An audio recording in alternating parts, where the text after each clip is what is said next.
বন্ধুরা নমস্কার। যতন খুলুম খা।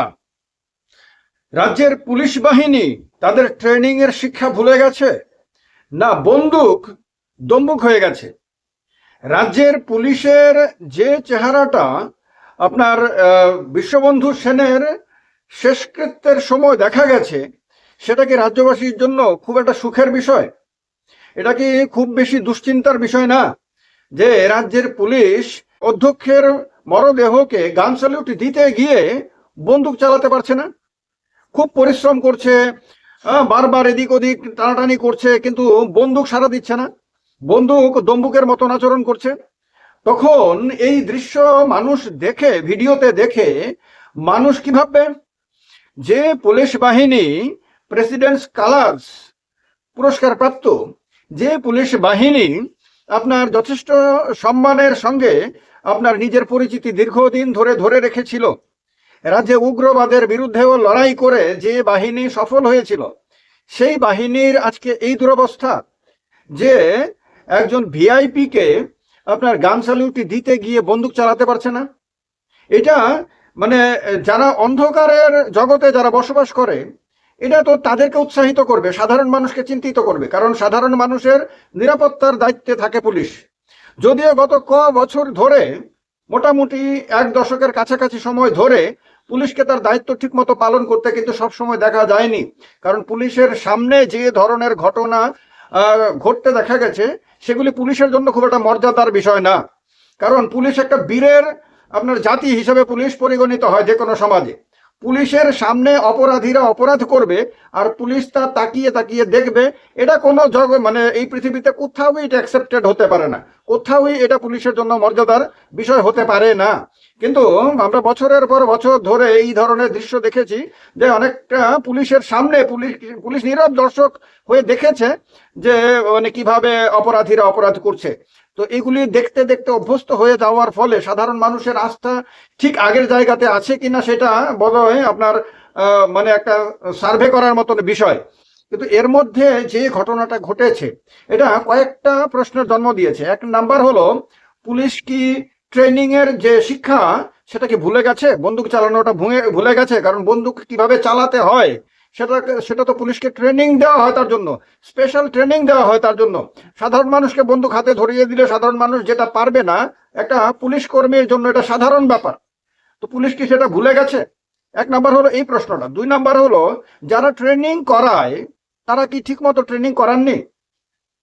তিন নাম্বার হলো, বন্দুকগুলো কি আপনার ব্যবহার না করার ফলে দম্বুকে পরিণত হয়ে গেছে, অর্থাৎ এই বন্দুকগুলো আর আগের মতো কার্যকর নেই।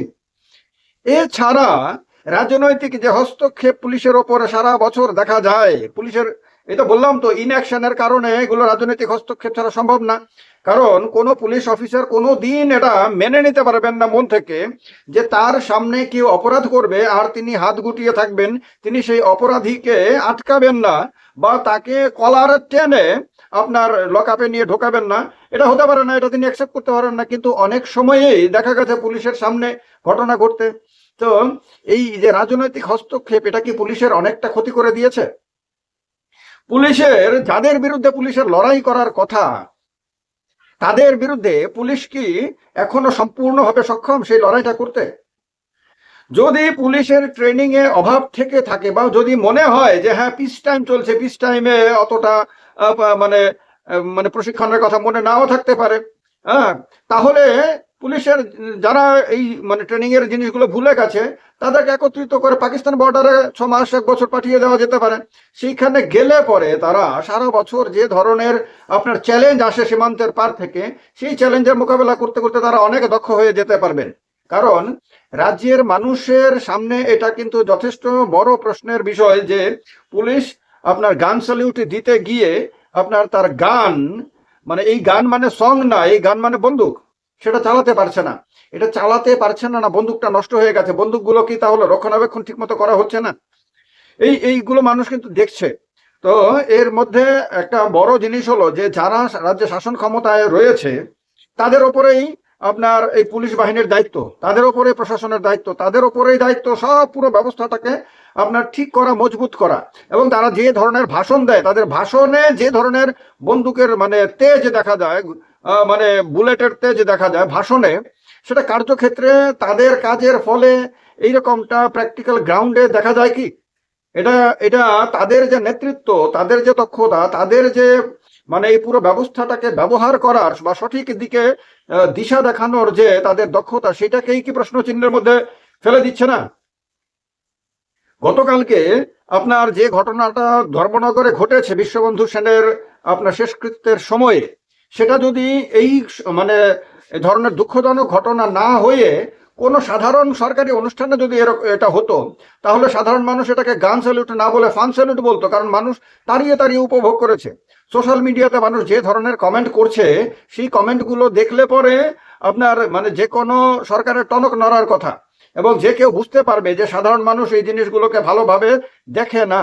কিছুদিন আগে একটা ভিডিও করেছিলাম, সেখানে বলেছিলাম যে রাজ্য পুলিশের ডিজিপি একটি মিডিয়াকে আপনার সাক্ষাৎকার দিতে গিয়ে তিনি রাজ্যবাসীর সহযোগিতা চেয়েছেন, রাজ্যবাসী যাতে তথ্য দিয়ে নানানভাবে যাতে পুলিশকে সাহায্য করে, রাজ্যবাসীর যে এটা দায়িত্ব পুলিশকে সাহায্য করা, সেটা আমি বলেছিলাম।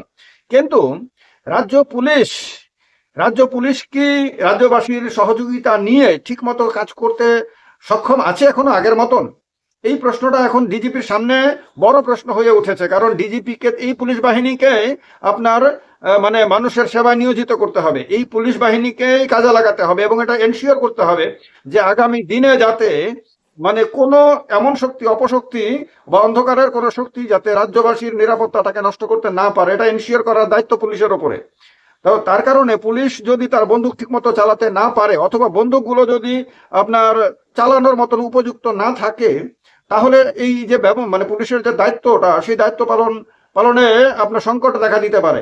তো তার কারণে ডিজিপির কাছে এটা এখন সবচেয়ে বড় বিষয়। ডিজিপি এবং অন্যান্য পুলিশ কর্তারা যাদেরকে আমরা মাঝে মধ্যে রাস্তার মধ্যে দেখি দামি গাড়িতে চড়ে, তারা যখন মানে বন্দুকের মানে গুলির বেগে যখন তারা ছোটাছুটি করেন এদিক থেকে ওদিক, আমরা তো দেখে সাধারণ মানুষ আমরা বেশ আশ্বস্ত হই যে এত বড় বড় পুলিশ অফিসার এত দামি দামি গাড়ি চড়ে এত দ্রুত গতিতে যাচ্ছে, সুতরাং পুলিশও নিশ্চয়ই অত দ্রুত গতিতে এগিয়ে যাচ্ছে। পুলিশ নিশ্চয়ই যে রকম ভাবে দুর্দান্ত ভাবে পুলিশের গাড়িগুলো চলে, ড্রাইভাররা তো বেশ দক্ষ ড্রাইভার হয় পুলিশের ড্রাইভার, তো যেভাবে আপনার গাড়িগুলো চলে, নিশ্চয়ই পুলিশ বাহিনীও ওই রকম দক্ষতার সঙ্গেই নিশ্চয়ই কাজ করছে, এবং নিশ্চয়ই তারা ওই রকম ভাবেই নিজেদেরকে প্রস্তুত রেখেছে যে কোনো পরিস্থিতি সামাল দিতে। কিন্তু একটা ঘটনা এসে কিন্তু এই সমস্ত ধারণাগুলোকে নতুন করে ভাবতে, নতুন করে তৈরি করতে কিন্তু মানুষকে কিন্তু বাধ্য করছে। আর এটা খেয়াল রাখতে হবে, ত্রিপুরা রাজ্যের পুলিশ প্রেসিডেন্টস কালার্স পদকপ্রাপ্ত, যে কোনো পুলিশ বাহিনী এমনিতেই পেয়ে যায় না, এবং এই রাজ্যের যে উগ্রবাদের বিরুদ্ধে পুলিশের লড়াই, শেষ পর্যন্ত পুলিশ যেটাতে সাকসেসফুল হয়েছে, রাজ্যে এখন উগ্রবাদী সমস্যা নাই, এই লড়াইয়ে পুলিশের সাফল্যের পরিপ্রেক্ষিতে প্রেসিডেন্টস কালার্স এই পদক প্রাপ্তি যথেষ্ট মর্যাদার এবং যথেষ্ট মানে প্রশংসার দাবি রাখে। কিন্তু তারপরে পুলিশের এই অবস্থা কেন? এই একটা ঘটনা, এটা কোনো ছোট্ট বিচ্ছিন্ন ঘটনা না, কিন্তু এই ছোট্ট একটা ঘটনা সাধারণভাবে মনে হতে পারে ছোট্ট ঘটনা, কিন্তু এটা বড় প্রশ্নের জন্ম দিয়েছে। এই কারণে পুলিশের যত উচ্চপদস্থ অফিসার আছে, সবাইকে দ্রুততার সঙ্গে এই মানুষের এই প্রশ্নের উত্তর খুঁজে বের করতেই হবে, এই সমস্যার সমাধান করতেই হবে। তাদেরকে এটা নিশ্চিত করতেই হবে যে পুলিশ ট্রেনিং কলেজে যাতে ট্রেনিংটা যাতে ঠিক মতো হয়, যারা ট্রেনিং নিতে সেখানে যাচ্ছে তারা যাতে ঠিক মতো ট্রেনিংটা নেয়, আর পুলিশ যেটা শেখে সেটা যাতে নিয়মিত, যাতে অন গ্রাউন্ড যাতে সেটাকে প্র্যাকটিসে রাখে, এবং যে জিনিসপত্রগুলো পুলিশের হাতে তুলে দেওয়া হয় প্রয়োজনে ব্যবহার করে সাধারণ মানুষকে নিরাপত্তা দিতে, সেই জিনিসগুলো যাতে ব্যবহারের উপযোগী সবসময় থাকে। পুলিশের হাতের লাঠিটা যে সবসময় আপনার দারুণ অ্যাকশনেবল থাকে, এটা আমরা বুঝতে পারি, কারণ বিভিন্ন মিটিং মিছিল হলে পরে যারা একটু সরকারের কাছে দাবি আপত্তি ইত্যাদি নিয়ে যখন যায়, প্রতিবাদ করে, পুলিশ যখন তার লাঠিটা ব্যবহার করে, তখন বুঝতে পারি আমরা, সারা বছরই আমরা নিশ্চিত থাকি যে পুলিশের বন্দুক ঠিক থাকুক আর না থাকুক, পুলিশের লাঠি ঠিক থাকে। এবং লাঠি ব্যবহার করার সময় পুলিশের যে বীরত্ব, বিশেষ করে বিরোধীদের ওপরে যে লাঠি ব্যবহার করার সময় পুলিশ যে খুব দক্ষ থাকে, এটা আমরা নিশ্চিন্ত। কিন্তু বন্দুকটাও যে সময়ে সময়ে পুলিশকে ব্যবহার করতে হতে পারে, তাই বন্দুকটাকেও তো ঠিক রাখতে হবে, এবং বন্দুক ব্যবহারকারীকেও এটার যে ট্রেনিং সেটা সবসময় মাথায় রাখতে হবে, যাতে যখন দরকার পড়ে, এটা তো গান স্যালিউট, কাউকে মর্যাদা দেওয়ার, শেষকৃত্যের সময় মর্যাদা দেওয়ার ঘটনা, কিন্তু যদি কখনো এরকম কোনো পরিস্থিতি তৈরি হয়ে যায় যে পুলিশকে এই মুহূর্তে বন্দুক চালাতে হবে, এই মুহূর্তে শত্রুকে মোকাবেলা করতে হবে, শত্রুকে টাইট করতে হবে, তাহলে পুলিশের বন্দুক যদি এইরকম আচরণ করে বা বন্দুক ব্যবহারকারী যদি ঠিকমতো বন্দুককে কন্ট্রোলে রাখতে না পারে, তাহলে পরিস্থিতি কি হতে পারে? এটা কিন্তু যথেষ্ট টেনশনের বিষয়। সুতরাং এটা বিশ্বাস করি একজন সাধারণ মানুষ হিসাবে যে পুলিশের ডিজিপি থেকে শুরু করে সমস্ত স্তরের অফিসাররা এখন প্রত্যেকটা দিন এই ব্যাপারগুলো সম্বন্ধে সচেতন থাকবেন। তাহলেই রাজ্যের সাধারণ মানুষ এবং তাদের নিরাপত্তা মোটামুটি হলেও সুনিশ্চিত থাকবে। জয় হিন্দ, বন্দে মাতরম।